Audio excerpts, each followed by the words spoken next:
Good morning. Welcome back to Pastor's Morning Walk. The pastor already took his morning walk this morning before there was much light outside. So just thought I'd take a break later in the morning. If you've been following, recognize that we are on a school break. That's why I haven't been live streaming chapel sermons, because we haven't had them. So I missed that. I'm sad that we don't have that daily preaching right now, but we'll be back to it starting January 12th. I was preparing, though, a little bit for it. As I walked this morning, I listened to the book of Romans. So just as this fall we did the book of John in chapel, so we'll have the book of Romans in the chapel in the spring.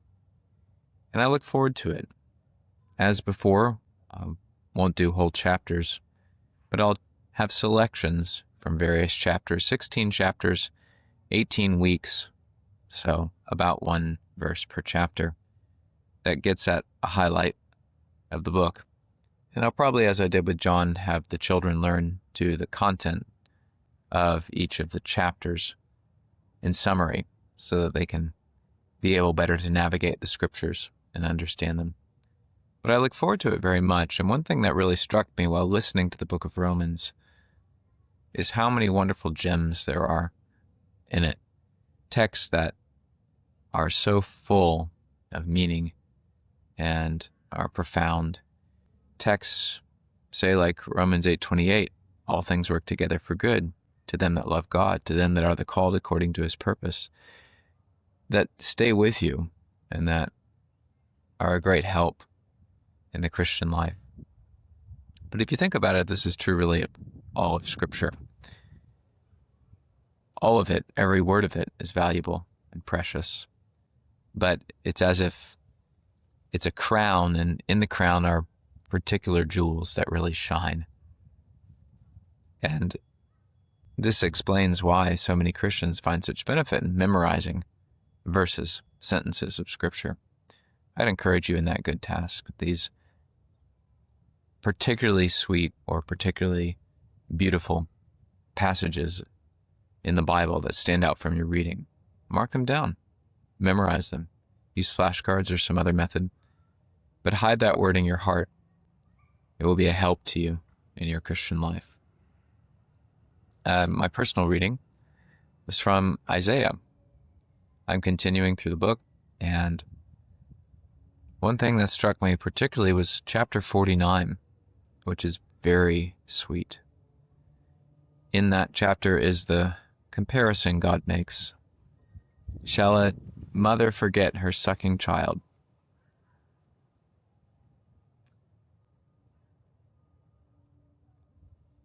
Is natural affection going to go away? Well, sadly, we see today it often does. But normally it doesn't. Even some of the most wicked people are kind to their own children. But God says they may forget, but I will not forget thee. This should be an encouragement to you who trust in the Lord. He is more faithful than a nursing mother. I see a testimony of this every day in our household with a nursing mother. And it's a sweet thing to draw on this natural relation, to bring our eyes above and to see the even greater faithfulness, loyalty, kindness, tenderness of God. I want you to be encouraged if you trust Christ. This is who he is. More loyal, faithful, and caring than the most tender nursing mother. That should be sweet to the soul. And then near the end of the chapter, verse 23, to an Israel that is under judgment for her own sins, God nonetheless promises great future blessings. He says that kings will be thy nursing fathers and queens thy nursing mothers, that the power of the Gentiles would come and would support them.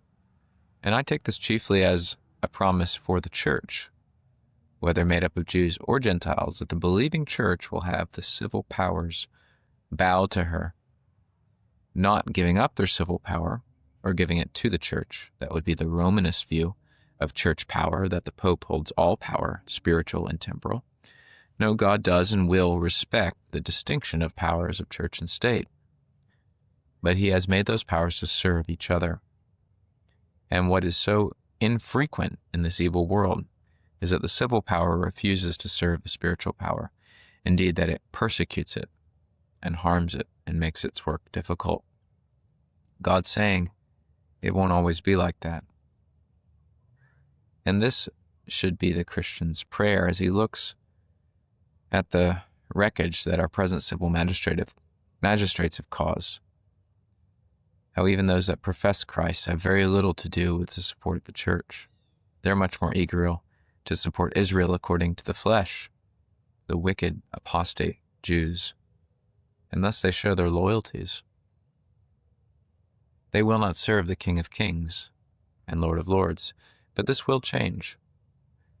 God will make the enemies bow before Christ. The kings of the earth will come and kiss the Son of God, as Psalm 2 speaks, and all nations shall serve him.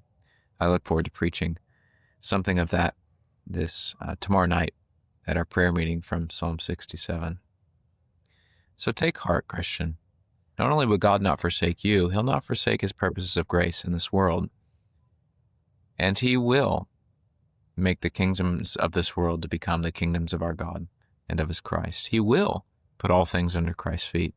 He will make him to have dominion from sea to sea and from the river to the ends of the earth.